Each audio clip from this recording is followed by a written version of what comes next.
So good morning everybody. I would like to talk on the new Precision Presbyopia IOL and the outcomes that we obtained in a multi-center study.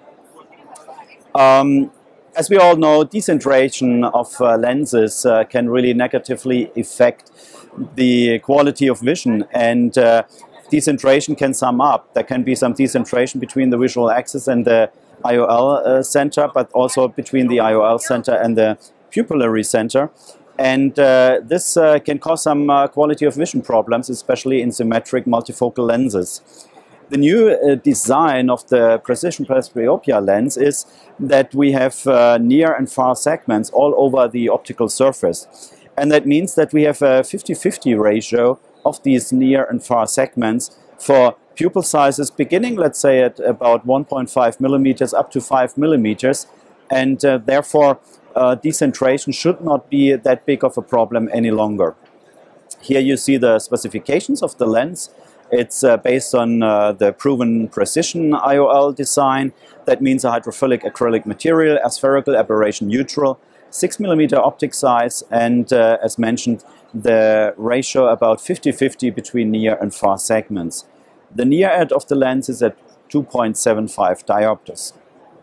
This animation tries to show us how that lens can give you the same amount of far and near segments. If the pupil size increases, you still have the same amount of segments as well as the same surface area with far and near segments. Similarly, if the pupil constricts, you still have the same amount of far and near segments. And second case, if we have now a decentration between the pupil center and the IOL center, we see here that still the overall area covered with near and far segments is equally distributed between distance and near. So we evaluated this lens in a multi-center European trial to get CE approval, and different sites within Europe were participating in this study. The design was prospective, open-label, single-arm and multi-center clinical trial. We had altogether 60 patients at 6 different sites, and all of the patients underwent either cataract surgery or refractive lens exchange surgery. The follow-up time was 3 months post-operatively. We had a two-phased study. That means we had the first phase with only 10 patients being enrolled in order to see if the IOL power calculation is accurate, and that was the case. And then in the phase 2, the remainder of the patients were enrolled and also followed up for 3 months. The main objective of the study was to evaluate the ability of the lens to really provide near, intermediate and distance visual acuity improvement in patients undergoing cataract surgery or refractive lens exchange surgery. The secondary objectives are listed here. We looked at contrast sensitivity, we did defocus curves, and as well as a quality of vision questionnaire and asking the patients about spectacle independency.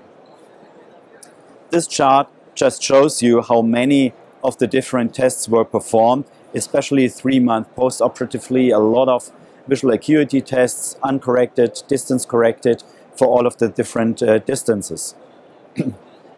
The preoperative demographic data is shown here on this slide. We had slightly more female patients than male patients, and the majority of the patients had cataract, but still 22% underwent clear lens exchange surgery. The postoperative findings are shown in this slide and the next one.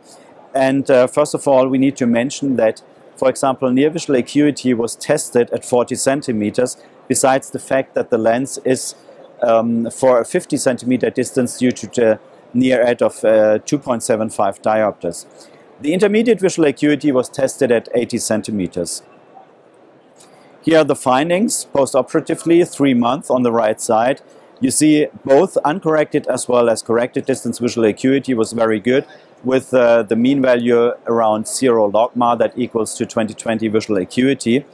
And if we look at the near as well as intermediate visual acuity, we also have very good outcomes, with a distance corrected near visual acuity of 0.14 diopters and distance corrected intermediate visual acuity of 0.08, with a quite narrow range for all of the patients. The defocus curve demonstrates us the specifications of the lens. We have the distance peak with a visual acuity of 0 logMAR, and we have a near peak at around 50 centimeters due to the near edge of 2.75, with just a slight decrease in the intermediate range. Contrast sensitivity was tested as well in a subgroup of 23 patients, and that was done with the vector vision device, and for mesopic conditions special trial frames were used. These are the outcomes for contrast sensitivity testing, mesopic as well as photopic conditions, and we can say that the outcomes really go similarly to those of other multifocal lenses that have been published in the literature. Quality of vision is also a very important topic, and of course this has been tested, and we used a questionnaire looking at 10 different items that the patients had to answer 3 months post-operatively. Here are the outcomes. As with all of the multifocal lenses, glare and halo is some issue.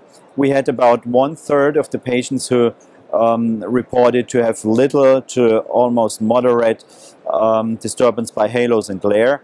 All other tested items like starburst, hazy vision, and those listed here on this slide had much less of a problem, and the majority, like here 80% and even 90%, didn't have any problem at all with these specific items. Last question at the end, of course, how many patients do really need glasses after the surgery? How often do you wear spectacles? And we can say that the vast majority does not wear any glasses any longer. We had 80%. 18% occasionally uses glasses, and only one patient, and then that represents 2%, answer to use glasses quite often after the surgery.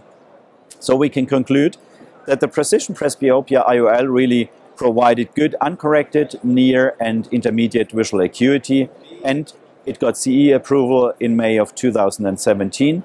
The defocus curve showed really good functional visual acuity scores for the different distances. Contrast sensitivity was similar to other multifocal lenses reported in the literature. We had a very high level of spectacle independency, and especially the concept of the IOL is very promising for more pupil size and dislocation tolerance. Thank you very much for your attention.